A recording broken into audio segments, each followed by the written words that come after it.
Blog Talk Radio. Live from Washington, D.C., it's Quintessential Listening, Poetry Online Radio. QLPOR, as it's widely known, features a bevy of poets, spoken word artists, and live poetry readings with best-selling authors. Your host is Dr. Michael Anthony Ingram. Good evening, everyone. My special guest is poet and author Brian Zaffino. Brian holds a BA in creative writing from New York University. He grew up around New England, primarily in Connecticut and New Hampshire, and now resides in New York. Ghosts of Mr. Baker is his debut poetry collection, a book of nostalgia, tragedy, and universal truths. This well-reviewed collection combines poetry and prose to take readers on a journey through time and space, exploring the complex interconnections between past, present, and future. Brian, welcome to the program. Thank you, Michael. I appreciate the intro. I'm really honored to be on tonight. Fantastic. Let's begin this poetic journey. Brian, what is poetry? To me, poetry, I think, is any form or structure of telling a story in a message of simply non-paragraph form. Obviously, traditionally, poetry has come in more structured form with rhyme schematics, and in modern day has transitioned more into a variety of form. And I think now having access to flash poetry and things of that nature, especially through the rise of its presence on social media, Instagram, et cetera, I think it's become more so the importance of accessible language and I think short, succinct storytelling through this form, which has been a really cool rise to see poetry come back to the forefront of literature. All right. Tell me more about poetry from your heart. I think poetry from your heart comes a lot from – oh, sorry, I didn't mean to cut you off. No problem. No, continue. I think the poetry from your heart, I think, comes from a lot of experience in trying to share this through storytelling. And I think that one of the really neat things about poetry to me is just the accessibility aspect of it, in the sense that if you're able to present it in a shorter, more digestible form through language that many can grasp, or express it in perhaps a different way that other mediums of writing wouldn't be able to, it makes poetry a really powerful tool. And I think that writing poetry from the heart comes from packing a lot of information into those short, succinct instances, and is what really leverages poetry to be a valuable form of writing, and gives it a chance to rival those of fiction and longer novels to tell a story perhaps as powerful and detailed in much less time. I can understand. Very nice. Based on what you know about poetry, creative writing, and your own life, your own lived experiences, is poetry important?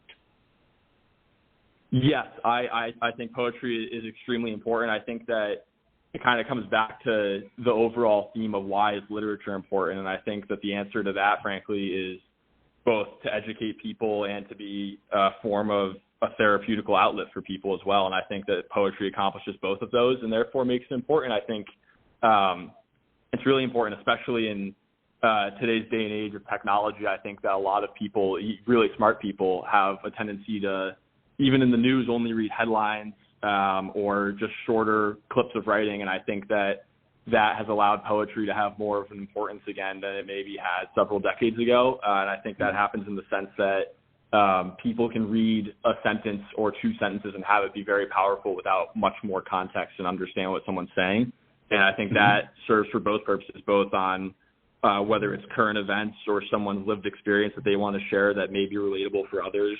I think that there is a really, really strong aspect of relatability in short writing nowadays. And I think similarly, this can come across in a therapeutical sense for people, even if it's not new information or educational. I think it can provide a lot of relief for folks and really, I think, take the substitute that perhaps longer novels or, I guess, nonfiction writing may have in the past as well. All right. You know, there are those out there, though, who believe that poetry is dying. What do you think about that? Yeah, I think that it kind of depends on how you contextualize it. I think that the old form of poetry, I think it likely is in the sense that people are getting away from strict form and rhyme schemes and I don't think you'll see very many poems coming out in iambic pentameter nowadays. But I think that poetry has made a resurgence, and if anything, come into new areas. I think like one good example is honestly just on social media, especially. I think that's a platform where it really shows how much poetry is coming back. For example, I think like a lot of Instagram feeds, you would see kind of what I like to call flash poetry of just 1 or 2 line poems. And I think for a lot of people, they don't necessarily, if you're someone who's walking into a bookstore, you may not gravitate towards the poetry section, and that's obviously fine and natural. But I think that seeing it on Instagram, and for example, like I even have on my own social media a saved folder of anything I see on there, which is packed with hundreds of saved files now. But I think that gives it a real outlet to come back, in the sense that it's a lot easier for people to access, because it's not this intimidating thing of going and picking up maybe a poetry book from decades or centuries ago, where the language is kind of meant to show off someone's intellect, and more so meant to provide that the relatability that we talked about earlier, and just why poetry is important, and provide that therapy for folks. And I think that's like really evident, honestly, on social media today, and I think that a lot of people do gravitate towards that. And I think it may not show up quite yet in book sales or popularity versus other genres, but I think that in terms of what people naturally tend to like and read, I think especially with folks maybe not having quite the level of dedication to sit down and read for as long as maybe past generations did, I think that that's an area where literature could actually continue to grow a lot. All right, very nice. Please share with us an early experience, Brian, where you learned that poetic language had power. Yeah, I think I don't think I wasn't quite exposed to poetry as a kid as perhaps some other poets, perhaps. But I think I have kind of a 2-part answer to it of like realizing the importance of storytelling, which is what I really view poetry as. And then I guess when I realized how storytelling could be something that I do through poetry. And I think for me, like storytelling as a kid was really important. Honestly, I was a big part of our family and what made a lot of the older folks, especially my grandfather and older relatives and my father, like really entertaining people to be around, was their ability of storytelling. And for me, when I think back of like how did I become a creative person, I think it really came down to I was joking with my mom earlier actually that she would always read to us out of books when we were kids at nighttime and had a lot of structure around it, and would read kind of the same 4 or 5 that we really liked. And when it was my dad's turn, he would kind of freestyle, and he would just tell a story that he comes up with on the spot that's wildly creative. And, I remember many of them to the day that I think he probably just made up right there on the spot, which are quite funny. And so I think the importance of storytelling was really drilled into me as a kid. And I think that was what made spending time with family really enjoyable, was hearing all of those. And then as I got older, I felt like I had a lot of these stories that were really valuable, and stories that I had come across through my own life experiences that I obviously wanted to share. And I felt like I was a decent storyteller, but maybe not quite good enough in the written form to really be taking off with it. And then when I was in college, actually, Ross Gay, who's a remarkable poet, most notably, I think, wrote the Book of Delights, talked about kind of his experience in being inspired by the book Hoop Dreams from the 90s, and just like really spent like an hour with us just discussing how his cultural experiences growing up and the stories that he had came out in his poetry.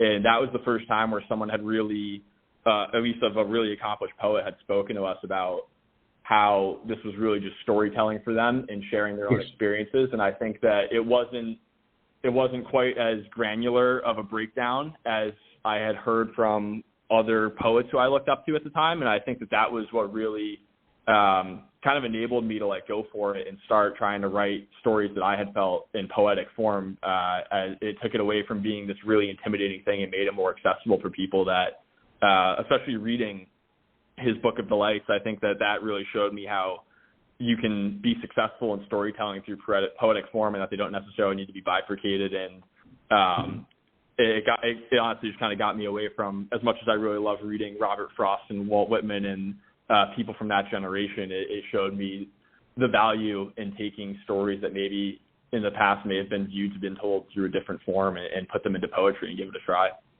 Very nice. Again, What do you write about, Brian? What are some of the predominant themes? When I mention time and space and complex interconnections between past, present, and future, that's a lot. So tell us more. Flesh it out for us.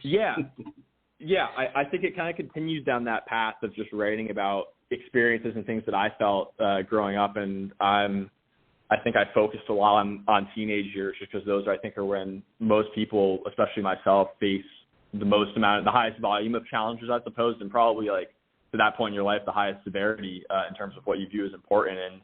And for me, I was always really connected with past generations. Honestly, I was lucky enough to have my great grandmother live until I was about 11 years old, and as I alluded to earlier, like storytelling was a huge part of my upbringing, and I always really enjoyed that, just like hearing stories from older generations and things that went on, 50 years before I was even born, and just trying to feel more connected to that. And I think that really did help me feel more connected to older family members and even younger ones of just like my parents or siblings. And so for me, I was always really interested in just like the history aspect of what went on before I was born, really.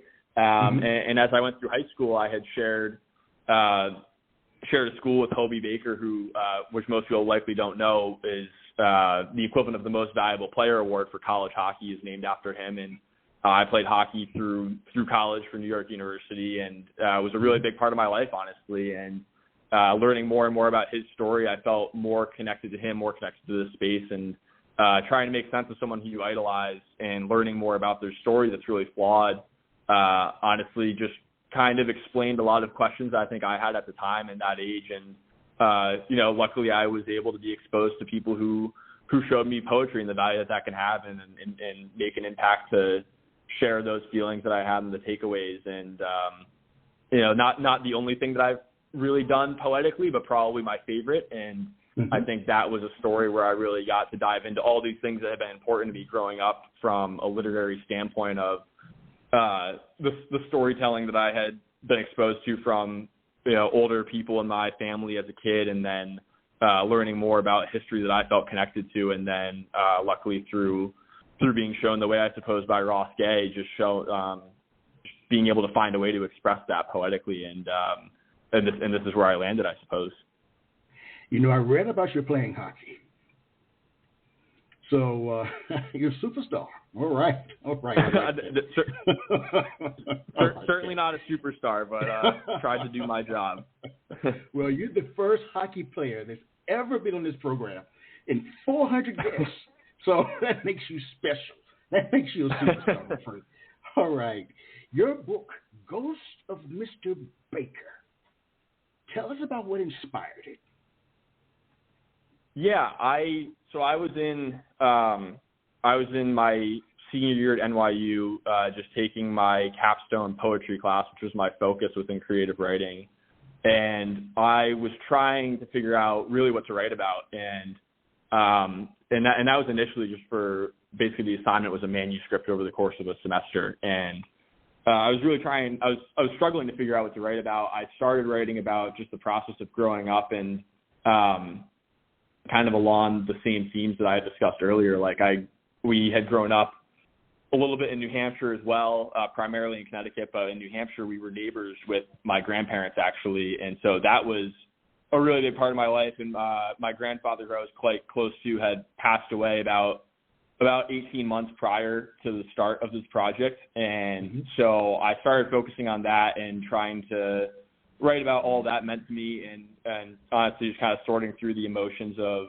I guess the aftermath of that chapter of my life closing. And as I got into it, I was really struggling just because there was only so much I could say about that topic, and a lot of it was just a bit repetitive. And so as I got into it, I kind of broadened it out a bit more to, okay, what does this place mean to me? What does New Hampshire mean to me? And having gone to school there for 2 years, what did that mean to me?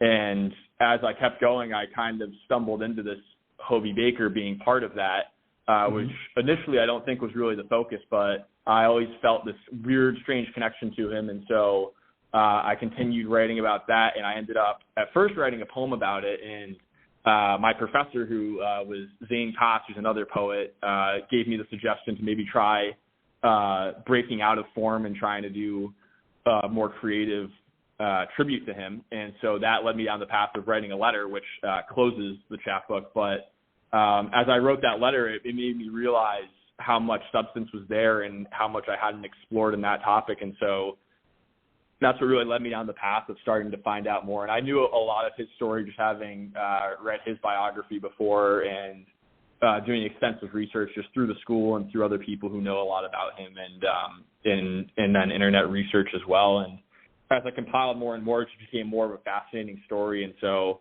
I really just tried to continue down that path, not really looking to necessarily tell his story, but more just I thought it was fascinating how it coincided with mine and some of the feelings that I shared. And, some overlaps of him being arguably the best hockey player ever. And then, having a lot of emotional struggle, I think, made a lot of the challenges that I faced as a teenager feel more normal to me at an older age. Just seeing that someone who I had idolized and obviously accomplished a great deal more than I did in what I valued at the time as athletics, seeing that they had really similar struggles and perhaps even to a more extreme degree, was both comforting and troubling. And so I think that was something that I really wanted to dive into. And it ended up manifesting in a lot of those feelings that I didn't really know I had, I don't think, until now. And as those spilled out, it was really cool then to get to have siblings and extended family members and friends read it and have discussions. Made me realize, I guess, just how it was a lot more relatable than I thought it was going to be for people. And that for me, it was about this really specific story about Hobie Baker, about hockey, about emotions that I had experienced. And as I got more and more into it with folks, it made me realize that it was about a lot more and that there was a lot more you could take away from it. And at first I was quite scared that this would be something that maybe other people don't relate to, or, maybe other people haven't experienced this, and maybe this is really just kind of a more specific thing for myself. And I was really happy that I appeared to be wrong on that, and that it seems like it's led to a lot of really interesting conversations just about what everyone goes through growing up, and while we all have different experiences, and maybe someone, when they're reading this, would think about someone who's not Hobie Baker and think about a different individual who they're relating to. I quite like the fact that we can each have a different individual story within that, but still kind of come back to these base principles about challenges that we all faced as kids, teenagers, and adults. And it's been definitely very inspiring to just hear people's stories and get to understand how we differ and how we relate, and just how that contributes to the overall human experience of trying to understand one another. Please share a poem. Yeah, so the first one I can share, this one's titled Flashbacks. It's understandable. Someone feels fear, stuck inside the blue-tiled hallways. All you can do is run laps, the never-ending square loop, a 1950s phone ringing, young, innocent laughs running away from you. The loop gets bloodier as you keep running around, looking for them, but they move every time you get close to the sound. They're just as likely to turn to God as anything else. Sometimes faith is more concrete. The sounds of an angel meets the smells of happiness only lasted a moment. God doesn't hear dead men, but I hope he answers them. Unless the phone ringing in the distance simply can't be picked up. Thank you. Wow. Tell us about the purpose of that piece. Yeah, so this piece I wanted to read tonight specifically just because I felt that it tied together both the two angles of the manuscript between myself and obviously the historical context. And I felt that the one instance in that, which not to kind of overanalyze too much, but the 1950s phone aspect within that poem was what I really felt was kind of the bridge between us in that, in the sense that I felt the importance, as I learned more about this story and how people viewed it, was that it bothered me that these same challenges people faced obviously over 100 years ago were still prevalent within people in the same space doing the same things today. And so for me, I felt like I didn't want to nail it down as a concrete time frame just because I felt like it could have happened any time. And that was kind of the point, that obviously two individuals who are on the opposite end of the spectrum shared this. And so what does that mean? I think to me it means that anyone in between those two also could have and likely did share this as well. And so I felt that it was important to kind of give an ambiguous time frame with that. And going into it, I think like the really sad part about that poem is just the part of God doesn't hear dead men, which obviously the Hobie Baker story, it ends with him committing suicide when he's 26. And so I think the fact that there were maybe not as many signals evidenced today by what we know about him, but I think from trying to piece clues together, it seems like this was a guy who had some pretty serious struggles and experiences of extreme loneliness. For people who don't know the story, his mom deserted their family when he was a teenager.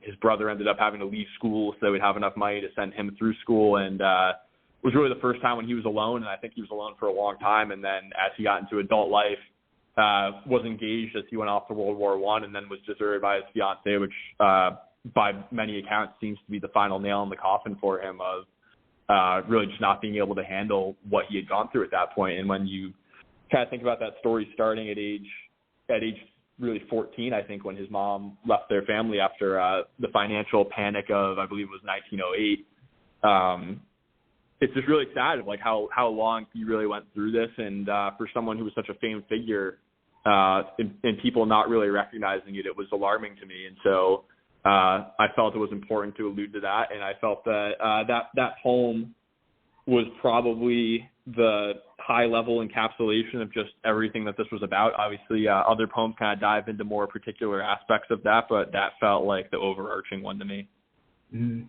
Please share another poem. Yeah, so the next poem I can share is titled Sal's Bar. A starlit door stands tall, opening a house of memories where Sal built his bar. The distinct smell of dark wood walls and the view of joy within a lake. Simple fun on those murky waters. The checkered sofa facing the box TV. Inviting all to sit shoulder to shoulder. A row of geese sitting on the overhead beam. A moose gazing through the tight kitchen window. Covered in the dense New Hampshire snow. Mittens and boots to frolic in the storm. Grandmother watching with a beaming smile, the comfort of adoration within a family, all the evenings spent at that long wood table, falling through chairs and spilling drinks, the freshness of looking over this blurry lake. I can't wait to one day see you again, filling the seats each night at Sal's Bar. Thank you. Wow. Another very deep piece. Question for you, Brian. Does it hurt you to write poetry? If not, why not? No, I don't think it does. There's emotional points in it for sure. Like that poem, for example, that was the first one I wrote within this collection, and I think that one's a good example to answer that question, frankly, just because it was a really emotional thing to write, and even to look back and read now, just because Sal was my grandfather, so that reflects on just everything that he meant for kind of bringing our whole family to that area and that space, and really putting us in this setting and making it so meaningful, along with obviously countless other family members and people. But while it's emotional to go through and face those sad feelings of that chapter being closed, it's more therapeutical to be able to get that out and express that and be able to share that, because I felt that the key takeaways for me, at least within writing that, were the tribute to my grandfather, obviously, who put an instrumental part in getting me into writing. And then on top of that, I think just kind of leaving it off in a circular way that, a lot of other people will share the same experience. A lot of people have in the past and at the same time as us, and will continue to in the future. And so while it's a sad topic for me and hard to face, I think that it more so leaves me with a feeling of hope and joy for not only myself, but for others as well. So as you think about your craft, what are you attempting to communicate with your art? I think for me, it's primarily about finding my own voice within storytelling and trying to do so in the most impactful and powerful way that I can. I think that for me, it was the realization of the shared feelings and takeaways from people with very different backgrounds and even really different experiences, and that a lot of people end up with similar takeaways despite not having gone through the same things or come from the same places. And so for me, I think that the goal in my craft is just how do I articulate mine in a way such that other people who both do come from maybe a similar background and experience can understand the story I'm telling. And then similarly, people who maybe have on paper really like no way to relate to it can actually read it and take something valuable away from it and understand where I'm coming from and be able to have that coincide with themselves and be able to take away something meaningful from it. And I feel like I like writing in honestly a wide variety of forms, but I think poetry is really powerful in that, to be able to just give quick snippets of stories. And I think that the openness of the interpretation, honestly, is what enables people from very different stories to be able to do that. And I think that's a really cool part of poetry that other literary forms perhaps not miss, but just don't really have the same frequency of. And so I think that's really my main goal, is just to be able to tell a story that's relatable for everyone in one way or another. You know, it sounds like based on your background that storytelling is in your blood. Do you view yourself as being a storyteller or wordsmith? I think it's kind of a two-parter. Sorry. Yeah, go ahead. I would say, or both a storyteller and a wordsmith. Yeah, I think it's a two-parter. I think I view myself first as a storyteller primarily, and I think that for me, at least now, currently, it comes easier to kind of think out a story that I'd like to tell and how I want it to be portrayed and what I think is important within it. And then from that point, I think wordsmithing is a really important part, because I think that obviously like word choice, tone, and just like how you're describing things and how you're telling is what can make or break the storytelling process. And I think that, I'm sure everyone can think of an example of someone who maybe has really good stories, but isn't necessarily a great storyteller. And I think that, to your point, the difference in that is perhaps just wordsmithing and how you actually tell it.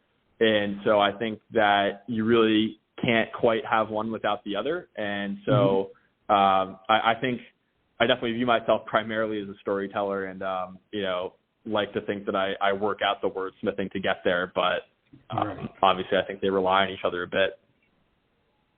All right. Please share another poem. I enjoy hearing your work. So the next one I'm going to share is titled Leaving Concord.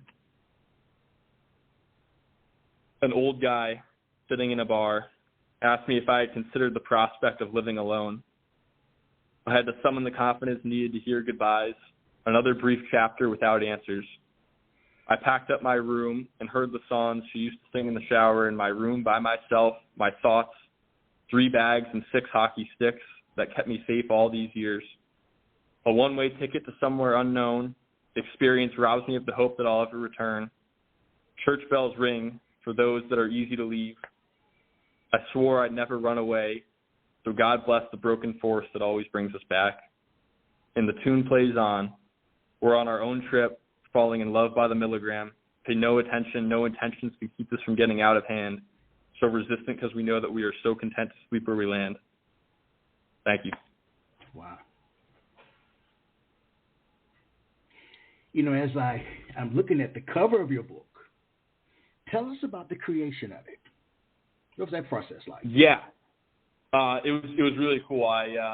Luckily, Atmosphere Press was very helpful with connecting us with a cover design artist named Ronaldo Alves, who was incredible at the whole process. And so he and I worked closely together and really just trying to create something that would capture the essence of both the book and myself. And I think he really preached to me just the importance of the cover is almost the first page, in the sense that that's the first thing someone's seeing and really looking at and reading, and sets the tone.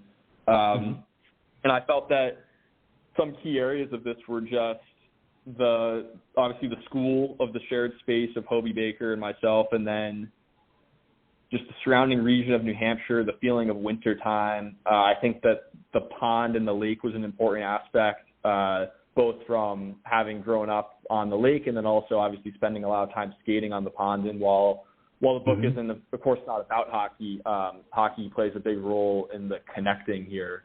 at least for myself, from my own point of view. And so basically we tried to take a bunch of images.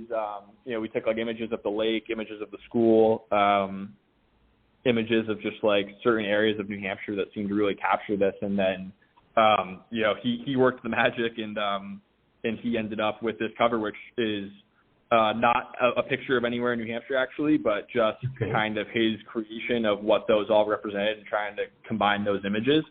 And so we went to a school that was religiously affiliated, and so you have the chapel in the background there, and then the trees from, the forest in New Hampshire, and then the body of water in front, which is a pond, kind of represents both like the pond aspect from hockey as well as growing up on the lake, and then just the snow and the blue of the wintry New Hampshire, I think really just ties it all together to really give that feel of like that's where we are for the entirety of this. All right. I'd like you to share with me the titles of 5 poems in the book. 5 random poems. Any 5? Yeah.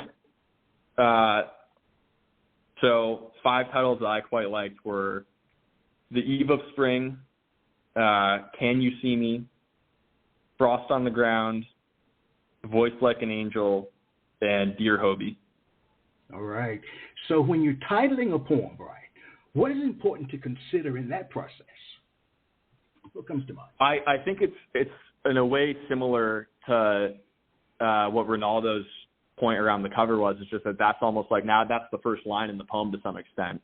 And so I think it's important to both, you don't want to give away what's happening in the poem, but you still want to allude to it enough where you're creating the tone that you want going into it. And so I think you just want it to be indicative of what the poem is going to capture. Like, for example, I think like Frost on the Ground, obviously like that gives a feeling of wintertime. And so I think that as you dive into that, it's important to have a title that's indicative of that. And so for me, I think that title is also it's kind of what comes into your head naturally. In a lot of ways, I think it's similar to spacing on the page of like where lines are aligned in terms of being, on the left side, center, or right. And I think a lot of times it just has to do with like what flows well. And I think it has to just come naturally to some extent. I'm really not someone who likes to play around with titles a ton after the fact of having titled something. Obviously maybe an edit here or there, but for me I'd actually written the book by hand originally. Oh, wow. I felt that I just write better when I don't have a delete button, frankly. And so I sat down with a pen and paper and a notebook, and I started writing it. And when I was doing that, obviously I just kind of wanted to have the formality of titling things. And I think it was very helpful to do that by hand, just because it really forced me to not second guess or think about the titling too much, and more so focus on, okay, what is natural? What is this about? What are 3 to 5 words that can be overarching of this entire poem that I can write down right now? And some of them were unsuccessful, obviously, and went back and edited. But for the most part, I felt that natural in the moment decision was fairly successful in terms of figuring out what accomplished that. So when you write, what comes first, the title or the poem itself? The poem itself comes first. So usually my writing process is, if I were to sit down, I like to have, really no distractions. And I think that I put a big effort into engulfing myself in the vibe that I'm trying to write in. So, maybe that involves like lighting within the room, or a certain type of music that will be on in the background, and trying to really create the environment that I want to portray. And so once I do that, I sit down and I usually write by hand, and really just like take out the pen and start writing the poem. And, sometimes you get 3 or 4 lines in, it's not really working, you just go on to the next one. And I think just trying to continually move and just make progress and write as much as possible instead of nitpicking over it is really helpful, because obviously there's, even if you have a terrific first pass, there's going to be countless hours of editing afterwards, and rereading and reading aloud and getting people's feedback. And so typically I'll write the poem first, and then I really don't go back and title until I've kind of lost that groove. And sometimes I may even write 2 or 3 poems in a row untitled, and then when I hit the point where I don't really know what comes next, I'll go back, revisit, start titling. And sometimes, honestly, those titles can make you think of other lines or words or topics that can then get you re-perpetuated to start writing again. And so I think that's a big focus that I really, really value in writing, is just trying to continually be doing something and find ways to continue my progress. And so I try to just continue writing the poems as much as I can, and then go back and titling it as kind of the intermediate point.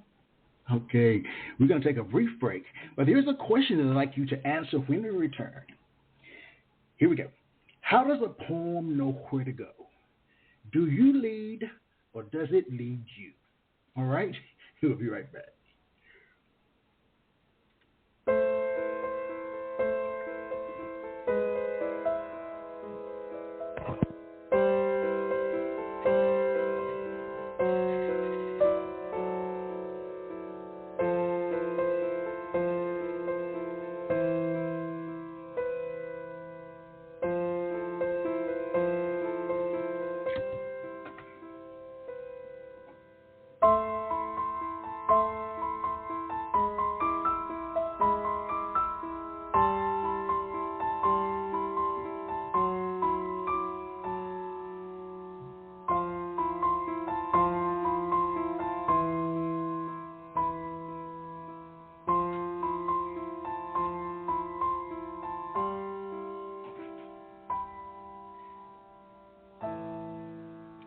We are back.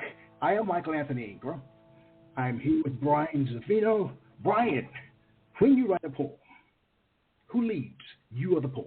Yeah, it's a terrific question. I think, honestly, I think it kind of goes back to what we were discussing earlier in terms of whether or not writing poetry was hard for me emotionally. And so I think that it ends up being that the poem leads the writer, I think more so, at least for myself, primarily just because I think that a lot of times when you're diving into a topic, at least for myself writing about this specific topic, I don't think I necessarily had a premeditated notion of what exactly I wanted to put on the page. I don't think I had mapped out mentally lines and how I was going to go through it, and more so just had an idea and felt like, okay, I need to express this somehow. And I think as you go through it, it kind of answers a lot of the questions, obviously, because, for myself and presumably for a lot of people, I think that what makes writing enjoyable is the fact that it's therapeutic for answering a lot of these questions. And so I think in doing so, I think it's hard to then lead the poem in a direction that you want it to go if you don't already have the answers. And certainly there are times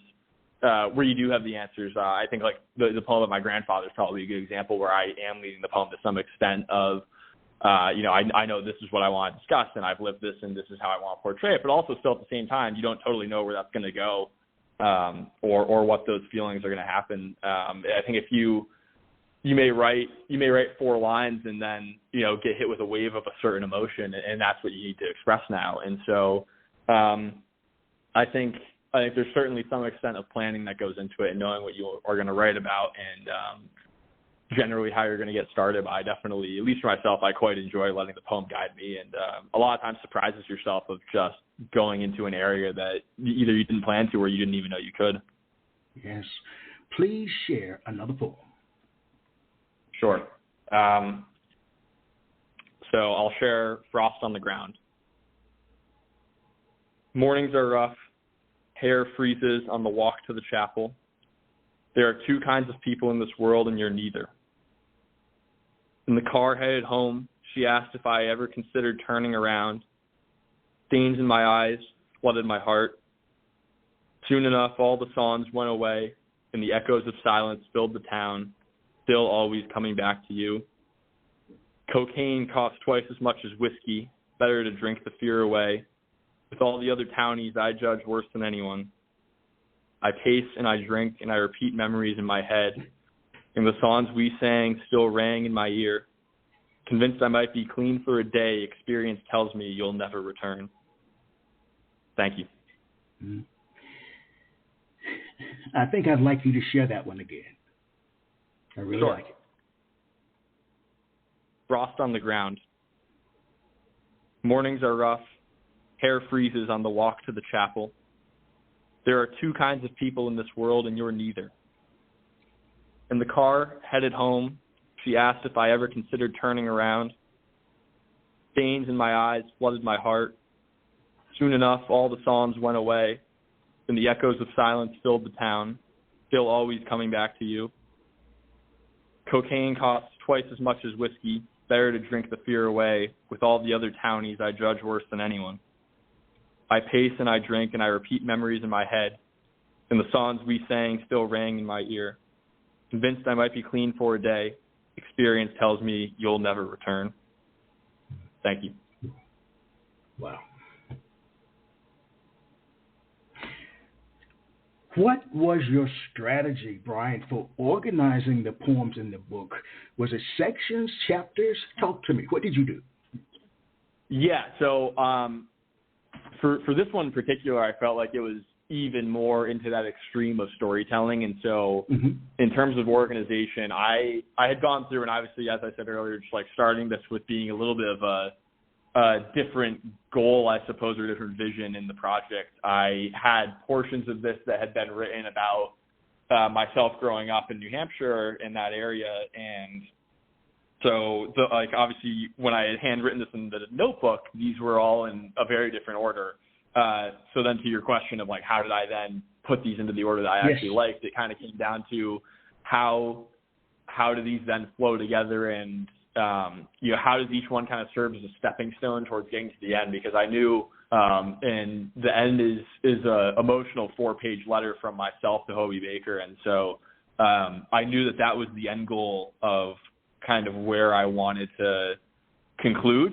And so then it became a question of, okay, how do I get from the forward, which basically is a quote from the New England Historical Society telling the Hobie Baker story in brief, and how do I get from there to making this as powerful as possible in terms of expressing kind of what happens in between? And so I think it was important for me to bounce back and forth in time a little bit, because to my point earlier, I felt like this wasn't really I don't think it's strange that someone going through the same experiences as him relates to him in these ways. I think that through speaking with friends and people who have similar experiences, and even the exact same experience as mine, like, I think a lot of people really relate to it on a pretty deep level. And so trying to bounce back and forth and just make the time period aspect of it as irrelevant as possible, in the sense that this could have happened to anyone at any point in time, really, it seems, was really important to me. And so it kind of came down to a balance of how do I tell this in a progression while also not just making it,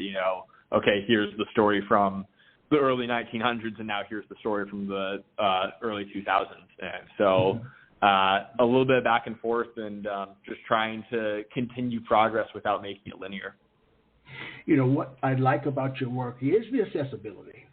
And what I'd like to know from you is, should one employ a lot of mental energy to solve a poem? Sorry, could you repeat that last part? Yes. Should you employ a lot of mental energy to solve a poem? I don't. It's hard. I think it really depends on what you're reading, because I think at certain times no, and certain times yes, because I think that certain poems are perhaps, or certain poetry collections even, are maybe designed to pose more questions than answers. And I think in those instances, yes, like you should think very hard. I think especially around things that are, current issues and really complex, really complex problems that exist within the world. If there's poetry written about that, I think it's important to give the poet their credit of they're asking us to really think about this. And so I think in those instances, yes. I think in my instance, I think a lot of it comes to the initial human reaction that you get from reading it, which I like more, which I think I would urge people who read this maybe to not have quite as much arduous thought on it, just because I think for myself it's more designed, like, obviously there's some questions that arise from it naturally, but I think more so I've found that it provides answers, or if not answers, perhaps maybe just comfort in that process. And so I think that obviously there's a wide variety of writing within poetry. And so within this specific collection, I would say that I don't think it's designed to be thought about quite as hard. Not to say that it's maybe not as deep or complex, but more so just that I think that the goal in reading this, or even the goal of putting it on page, is different than one collection that may be designed to raise a complex issue and ask us to actually think about it and reapproach it maybe in different lenses. Which brings up a question, and it sounds like empathy between you and the reader is very important. Correct me if I'm wrong. Yes, yeah, 100%. Flesh that out some more, because I'm a major proponent of empathy in poetry, so I'd just like to hear your thoughts about that. How do we create it? How is it manifested? What do we do? What do you do? Yeah, I think that like the goal in that, in my view, is just like to part of our conversation earlier, just like how can you make something relatable for everyone, or at least to some level relatable for everyone. Obviously, there's, regardless of the story, there's always going to be someone out there, right, who understands it and can relate to it in a much closer way, and others who it's a bit further from home for them, and that's fine, but they can, if it's successful, hopefully they can take something away from it that's valuable. And I think for me, in terms of trying to like accomplish that, it stems from just like not being afraid of telling a story and thinking, oh, someone may not relate to this, or this may not make sense to someone, and trusting that if you really are raw and completely open about your experience as a human being, that like enough people out there will understand and relate to it, and just the emotional magnitude of it will resonate with people. And I think that for me, what I learned through this is just trying to tell the story to its truest form and as specifically as possible, and not deviating from that to make it, like, I guess more relatable for people is sometimes counterproductive. And so I think my goal in the writing process, in terms of, okay, how do I accomplish that relatability and just like the shared empathy between myself and readers, is just really just be myself and be open about the hard parts of being myself. And I think that just trying to open up as much as possible about those, and to the best of my ability, avoid being pretentious about it. Obviously, you know, everyone has their insecurities, including myself, and that's, you know, It's hard, especially when you're writing, to get away from that. And, you know, you naturally want to put yourself back in that shell of hiding from some of those things, or portraying yourself in a different way. And I think just really trying to just find those, I mean, especially when you're writing a 10-line poem, you know, it doesn't take a great amount of time, and just trying to really be open with yourself for those however many minutes it takes to get that on the page, I think is really how you find the success in terms of like being able to have empathy between you and the reader. Because obviously, you know, again, back to the point of like, does everyone relate to this? Like, I hope most people do, but obviously the specific experience isn't all that relatable for everyone, which is fine, as long as I think the emotional takeaways from it and what I'm putting out emotionally can resonate with people in some way or another. And I think, you know, I like to believe in the good of people, and just that anyone reading anyone's writing that is totally open and emotional and just their raw selves, I think everyone would find value and empathy in, because I think at the end of the day, we all want to understand each other and find those takeaways. Yes. You know, has a poem you've written, Brian, ever humbled or frightened you? Yeah, I think definitely. I think within this collection, I think an example that would be humbling is just like trying to face those similarities and dive into the darker parts of it. I think in like, obviously, the obvious similarity is the hockey aspect and the school aspect, but trying to then dive into like, okay, you can't really, nor would you want to, write a poetry book about hockey. And so trying to figure out like, okay, why do I relate to this person on such a hardcore level, and why is this story so powerful to me? You know, why do I have these really strong feelings that perhaps other people who have known this story or read about it maybe not felt as much of a need to share? And I think that made me obviously face a lot of really difficult things. And so I think in diving into that and trying to understand just like the mental health, the self-confidence, and the insecurities aspect of all that, I think was both humbling and rewarding. I think humbling in the sense that you have to face the fact that, like, you are human, you do share a lot of these flaws with other people, and as much as you, especially when I was 22 when I was writing this last year, and so obviously it's an age still where, like, even now I think I'm probably still guilty of it to some extent, but, like, I think you want to try to push those away and fight them as much as you can, and then I think it was humbling to accept a lot of them and try to face them through this, and then similarly, like, it was rewarding to go through that process and, like, come out of it and still I think feel improved about yourself from, like, the self-confidence standpoint. And it led to a lot of conversations. Like, I'd like one good example of like my Uncle Joe on my mom's side of my family, who I'll have to shout out. I think he's listening. All right. Hello, Uncle Joe. All right. he and I have always been close, where we'll text about sports and things of that nature, and share a lot of the same sports teams that we're fans of.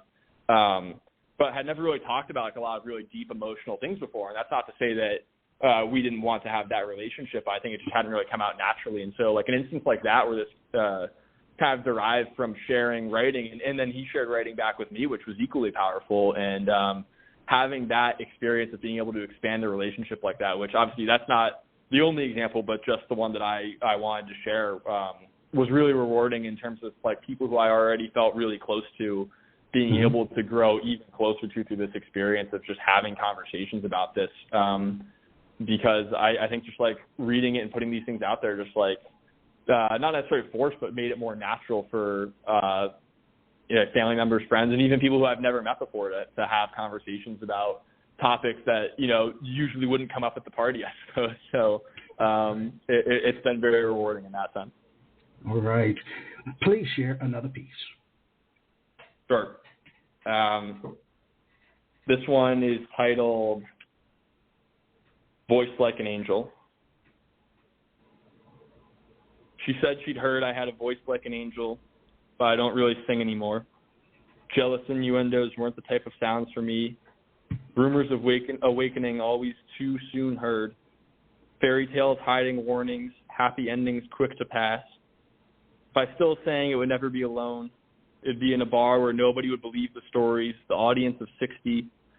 Forever tell them from that night in the countryside. They'd know I learned everything I feel from the sound of a piano. I only need my things that make sounds, and I'd sing, wondering if she still pondered me. My songs would be the type that make you wonder if you're okay. Thank you. Editing is a part of this process, and some poets claim that a poem is like a living creature. Once it's out there, there's so much you can do to correct or improve it, while others edit meticulously, not leaving much from the original draft form. Brian, what is your take on the editing process?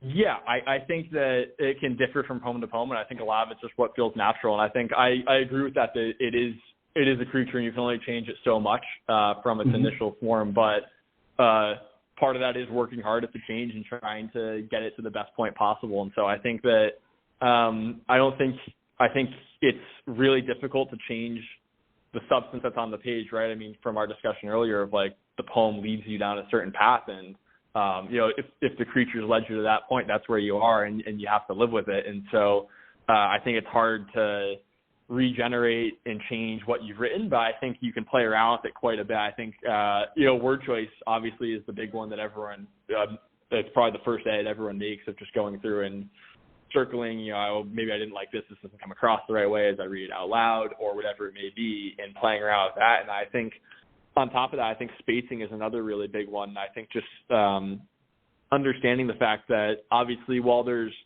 the spoken word aspect to it, most people are just reading poetry through the visual medium. And I think that trying to go through and view your poem as a visual piece of art is really important for seeing just where words are on the page spatially and being able to play around with that. And I think that obviously where something is visually affects how someone reads it. And so I think trying to get it to the best point where you feel like, okay, this is how a reader's likely going to take it away and how they're going to interpret it. How can I position this in a literal sense as best possible to make sure that I'm kind of getting across the sound that I want to have? And so I think I I tend to play around a bit more with spacing. Like when I write by hand, I don't really play around with spacing much. Actually, I kind of just go with like the most boring setup of all time of having everything on the left-hand side, like no indentation or anything.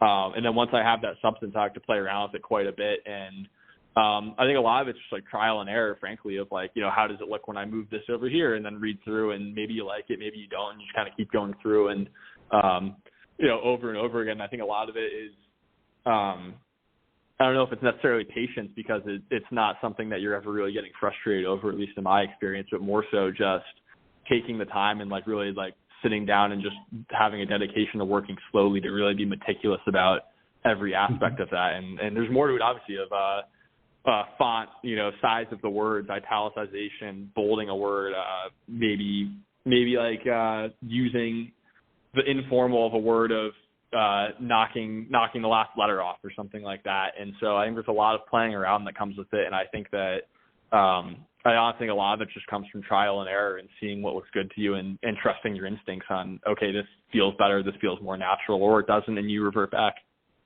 Mm-hmm. Mm-hmm. Let's imagine for a moment that creating a poem is like baking a cake, all right? And you kind of talked about it just now, like baking a cake. So what are some of the prevalent ingredients that go into the concoction we call a poem? How do you pull it all together? Yeah, I think there's two big pieces of maybe you're not thinking about this first one quite as much when you're first writing a rough draft, just because you may not know what the overall goal is. But I think once you do know the overall goal of a piece, I think trying to understand how does this add to it, and is this like adding value to the overall story that I'm trying to present here. And if the answer is no, I think then trying to figure out, okay, why, like what's going wrong? Is it because it's kind of synonymous to something else I've written? How can it add to that maybe, or how can it differentiate itself? And I think getting it to the point where each individual piece is adding another layer to the cake is really important, because obviously the more layers you have and just the more depth, the more there is to take away and the more valuable it becomes for someone to read and think about.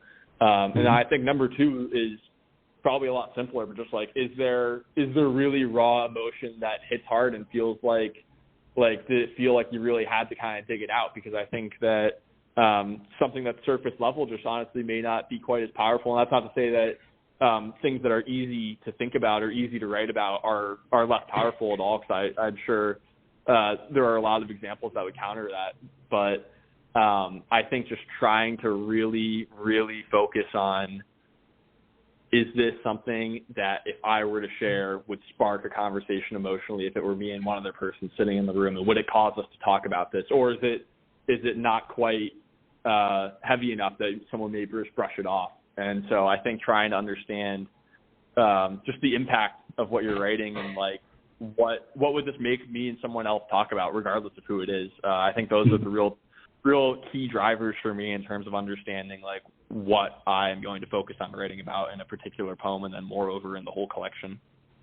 There's so much, Brian, happening in our world. There's the good, the bad, the ugly, as well as the indifferent. What do you view as being the role of a poet in modern day society? Yeah, I think it's a great question. I think that the role of a poet, honestly, is just to continue sharing those honest reflections of experiences in ways that will help people to have conversations about it. And I think that can come in a variety of ways. And like, I think like other poets who I've worked with, who I really admire, kind of share that in the sense that, everything you write is designed to be important. And obviously, it's really good to write with imagery and try to share senses and that kind of stuff. But also I think making sure you have a focus of like, is this telling a story that's really important? I think that there's a few really interesting ones of like people, like 3 people, for example, who I'm actually doing a shared show with later this month in New York, are each poets, and they range from, like cultural difficulties growing up as a young man in New York, and then someone also writing about transitioning from coming from higher education of Princeton and Columbia to, turning themselves into an artist and giving up everything for that path. And then a third writing about sobriety, which is something that I think I frankly have not read many poems about, or letters for that matter. I think that each of those are going to be really different, but really emotionally hard-hitting. And I think that in terms of like the role of the poets and the roles of ourselves and in that particular instance is just like, how do we each tell our own story that's really different from one another, but how do we combine them to all make them important in the sense that we're sharing this notion of telling an experience from our lives that are important to impact other people and make sure that we're reporting truthfully. And I think that, anything that's going to be written word that's going to be published for anyone to see, I think you definitely have a responsibility of like, what is like, is this going to be impactful in terms of making someone think about something in a way that's helpful towards themselves as an individual, and then going to be helpful towards understanding others as well. And I think that if you can accomplish either of those, that's really great. If you can accomplish both, that's amazing. And so I think the role of the poet is just to continue trying to accomplish that. I like that. We've reached my favorite part of the show, which I view as being a mini poetry concert. This is an opportunity for you to share 3 or 4 of your works back to back, no interruptions from me. Brian, you're on the stage. Great. Thank you. I'll start by reading The Eve of Spring. Crystal white snow falls on trees, standing bare before, now glistened by the white sheet. A moose emerges from the glistened trees, leaving footprints in white. The blanket covers the front lawn, giving space for children to create new footprints. The youngest of the children goes sprinting out first into the black, away from the barricades of indoors, jump by jump through the blizzard, the cold air providing a warm, fresh relief. Smiling all the way back to the warm fire, looking out on the eve of spring. Now, the next one I'll read is titled Sunshine. This year, my heart hung low. If I had a tale I could tell you, I'd feign a smile. If I could wish, I'd wish sunshine made me high, sitting on the crystal water, listening to the sounds of silence. Lately, I've been thinking about my lifetime, dark crevices of my particular mind, the good times with my old man. This must be my dream, Highland Lake, how it feels to love. Be dreaming that sunshine on my shoulders makes me cry. Next, I'll read Hendrix. The time I burned my book felt like a sacrifice. If poetry is my religion, then Shakespeare wrote the Bible. Freedom is running with the blind, not listening to the suffocation of a brain. Letting your senses guide your feelings, for what is the purpose of language if we cannot express ourselves? And lastly, I'll read Can You See Me? Can you see me?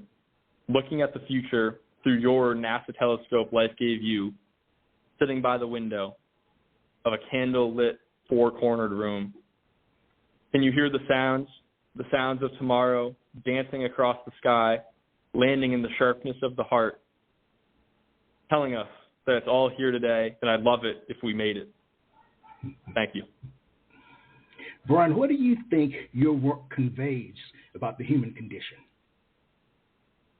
I think it mostly, I think I've heard a lot of really interesting sub-themes of things that people have taken away from it, but I think the biggest one is likely just that it really doesn't matter how much success you may have had on paper in one area or another, or just what your life looks like to someone else. But I think that there are a set of shared feelings and emotions that we all have experienced at one point or another, and I think a lot of them center around the emotions that stem from tragedy. And I think that's an emotion that I think everyone can relate to. I mean, if you were to go ask pretty much everyone in the world of, can you tell me something tragic that's happened to you and how you felt after, I think while the specific experiences would be a lot different, I think that what we all took away from it and how we felt would be, I don't think anyone would be alone in terms of finding someone who shared the feelings that they had. And so I think that trying to dive into that, and I did that with someone who I felt like I closely connected to.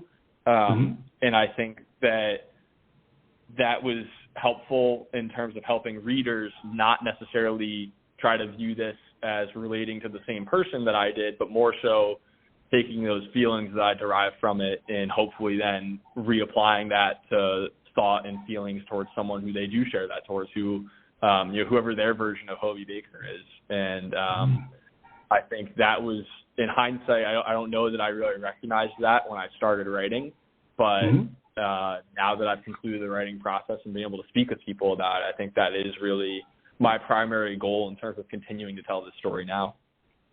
So are you hoping that the ghosts of Mr. Baker resonates with a broad range of readers, or are you targeting a specific audience?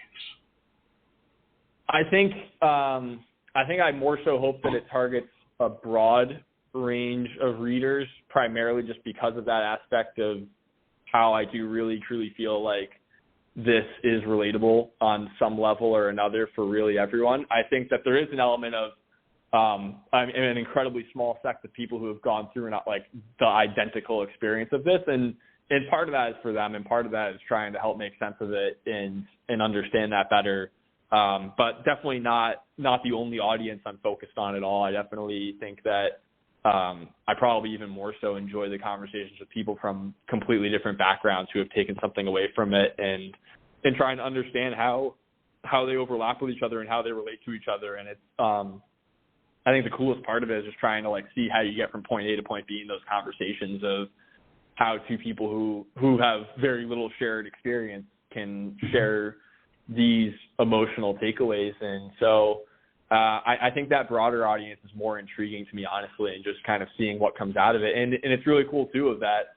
Obviously, I have my views on the writing, but I don't think that mine are necessarily more correct than any readers are. And so getting to have those conversations and see what people take away from it is really impactful for me, just like continuing to learn both about other people and myself of seeing how certain things are interpreted, or maybe someone asking me a question about myself in regards to this. And a lot of times it's something that I haven't really thought about. And so getting those thoughtful questions is really impactful. And obviously, the purpose of like, why is writing therapeutical? It's because it makes you think about a lot of things that you probably wouldn't force yourself to think about otherwise. And so I think just trying to continue down that path as much as possible and continuing to consider new things is really important to me, and I value it a ton. I can tell. Now, through writing this first, how long did it take you to write this book? I would say, so I think the first draft probably took me about 5 days. And then from that point, I spent about 3 months editing. And I think, I'm not sure how that would translate in terms of hours, because obviously there were some weeks where maybe I just didn't really feel as much progress and needed to kind of step away from it, or other weeks where I was spending 14 hours a day working on it. And so yes. Wasn't necessarily linear during those 3 months, but I would say start to finish, it was really early to mid-September up until close to New Year's. And I think that late December, honestly, I think was really helpful for editing, primarily just because of the time of year that I think this portrays throughout the book is wintertime, obviously, quite a bit. Mm-hmm. And so I think really just being in cold New England in December and trying to finish the editing process was really helpful, just because I felt like I was really in the story with the elements outside, and just having snow and the cold, and like the feelings I was trying to create, I could kind of recapture just by simply walking outside. And so that was really the ending of my editing process. And then once we shifted over to January, that was kind of when we started shifting more into the publishing process and trying to figure out the other elements to it.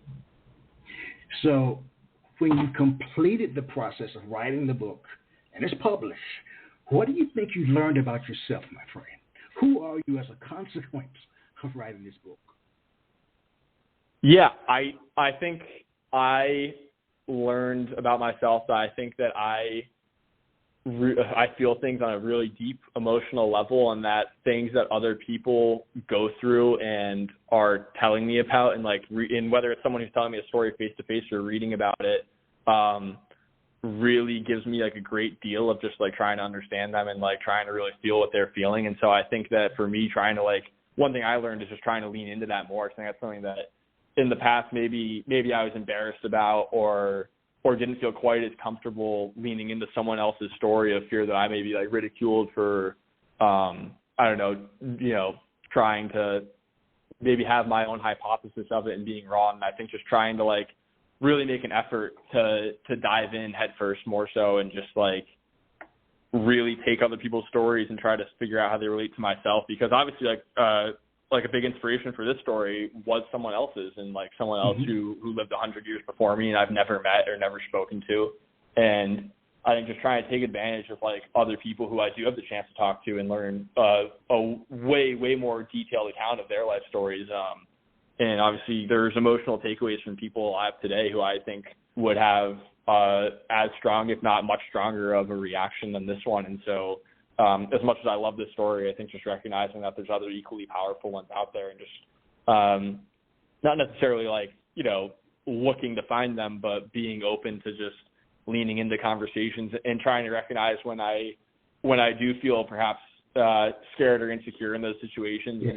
and quickly in your head figure out why, and try to ameliorate it as best you can to get over it and have a conversation that maybe will lead nowhere, or hopefully will be really impactful and worth the effort. Well, I know you state in your synopsis, and I really like it, that in this book you offer readers a glimpse into the messy, beautiful, and ultimately rewarding journey of understanding oneself, and that's life. I love that line. I love that because it's true. It is messy. It can be beautiful, and it is rewarding. A tough journey, but it is rewarding. Do you think you were meant to be a poet? I think so. I don't know. I do think so. I don't know if I was always necessarily bound on the path to being a poet, but I always feel like in hindsight I was definitely meant to be a writer in some form, and I've found my love for poetry. I think a funny story was just like when I was a kid, in our kitchen at home, we used to just like literally like I would write stories on colored paper with my mom, and then staple them together and make my own homemade bound books when I was a kid. And during like independent work time when I was in elementary school, I remember like getting in trouble in second grade for my dad had basically given me comic books from when he was a kid to read at home that weekend. I read them, I loved them, and then when we were meant to be working on kind of like independent worksheets and that kind of stuff, I had my own like lined paper out making my own comic books, and I remember getting in trouble for that. And so I think like in hindsight there were a lot of clues that I was definitely always drawn into writing, and I think a lot of that just comes from my desire to lean into storytelling, but also being historically, I think a bit of a shy person in terms of like vocally telling them. And so I think writing was always just kind of the easier way for me to get those out. Especially just like being a youngest child, I didn't really, it's hard to get a word in at the dinner table when you're the youngest. And so I think for me, like writing was kind of how I found my avenue to do that. And so obviously it took a long time and wasn't a linear thing where I was always writing. I obviously had plenty of teenage years where I think I probably didn't lean into it as much as I wish I did in hindsight. But, to go just from like the beginning to where I am now, I think it definitely does make sense to me that I'm a writer. So what surprises you most, Brian, about being a poet? What surprises you? I think just the conversations that come from it. And I think that like when I was not even as a kid, but like as a college student, I think I was always very, very intimidated by the thought of like having discussions with poets, or like if I were in an advanced poetry class where we had a poet coming to speak to us, I think that a lot of them definitely were really approachable people, but I think I was always just a little bit fearful of just like the intellect behind poetry, because I think it has this reputation of being a bit harder to understand and a bit less accessible than other forms of writing, and especially less so than just like traditional storytelling. And so I think that what's been most surprising is now being able to like have those conversations from the other side of it. A couple of weeks ago, being at an event that someone else curated, being able to like have conversations with people who were coming through it and interested in the book and buying copies of the book. It was really fun just to be able to like tell my story with the book and be able to have discussions and like hear questions from people. And it's like really surprising where I think when I finished writing, I had an idea in my head of what I thought people would take away from it and what I thought a question or two may be, and then kind of went through this process of going to another level of new people and hearing what their questions were and hearing how they were different from what I may have expected. And then at that point, I kind of thought, okay, I understand what the questions would be. And then it just kind of never stops, where it continues snowballing. If there's always a new question, there's always a new thought. And someone who's a reader always comes in with something that I maybe just like hadn't thought about in that lens yet. And it's been really, really both surprising, cool, and rewarding to be able to like have those conversations with people who I obviously haven't had a personal history with, but be able to like now develop a relationship with, even if it's someone who I only talked to for 15 minutes, just to have like a really deep connected conversation has been really surprising. I think that's the type of thing that I maybe prior to writing this wouldn't have done quite as often. I don't think I would have really had these random conversations with people who I hadn't met before, and really not sure what would have sparked them, and not sure if I would have continued them, frankly. And so it's been really surprising and cool to see what conversations arise from it. All right. Well, we've reached the end of our poetic journey. Where can the book be purchased? So the book can be purchased atmosphere.com, which is the press that I worked with. They sell copies of it through their site, and then similarly on Barnes & Nobles, and then as well as a lot of other electronic sites. I know Amazon as well, and then pretty much any other major retailer of books like that. And then similarly within a few local bookstores within my region of Connecticut and New Hampshire, which can be found through primarily my social media for where those are being supplied. All right. So what's next for you creatively? Where do you go from here? I think just continuing to write. I think it's obviously a bit tough to get into other mediums of writing with the current WGA strike, which hopefully gets resolved and we're all able to be supportive of. But I think just continuing to write in both poetic forms and trying new forms. I think understanding that people digest things differently based on what form you're writing in is really important, and just trying to put out impactful stories that come through a variety of mediums is crucial. And whether that's whether that's poetry or something else, I'm not sure. But I think just continuing to write and find stories that are similarly impactful and follow those two principles that we discussed earlier is my current priority. And hopefully, finding avenues to be able to put those out in the near future and be able to kind of continue down this path, and hopefully it just expands. All right. Well, I'd like to thank you. I really enjoyed listening to you share your work. I think you have a very bright future as a poet, as a writer. One of the questions that I ask is about literary success. So when you come back, I want you to talk about that. I'd like to invite you to come back so you can talk about literary success, your next projects, everything. All right? Awesome. Thank you. I really look forward to that and can't wait. And thank you so much for having me on. It's been a real honor to speak with you, and really enjoyed every second of it. Well, I wish you, again, nothing but success. I already feel it in my bones that success is coming your way. All right? And again, thank you. You're the only hockey player I've ever talked to. Well, hopefully not the last, but we'll see. Well, that puts your name down in history already. That's great. All right. Well, to you and to the listening audience and to your family and friends, as I share with everyone every time we're together, let poetry ring somewhere throughout the land. Good night, Brian. Thank you. Good night. Good night. Quintessential Listening, Poetry Online Radio, is available on iTunes, Spotify, SoundCloud, and Stitcher. You can also check out the website at qlpor.com.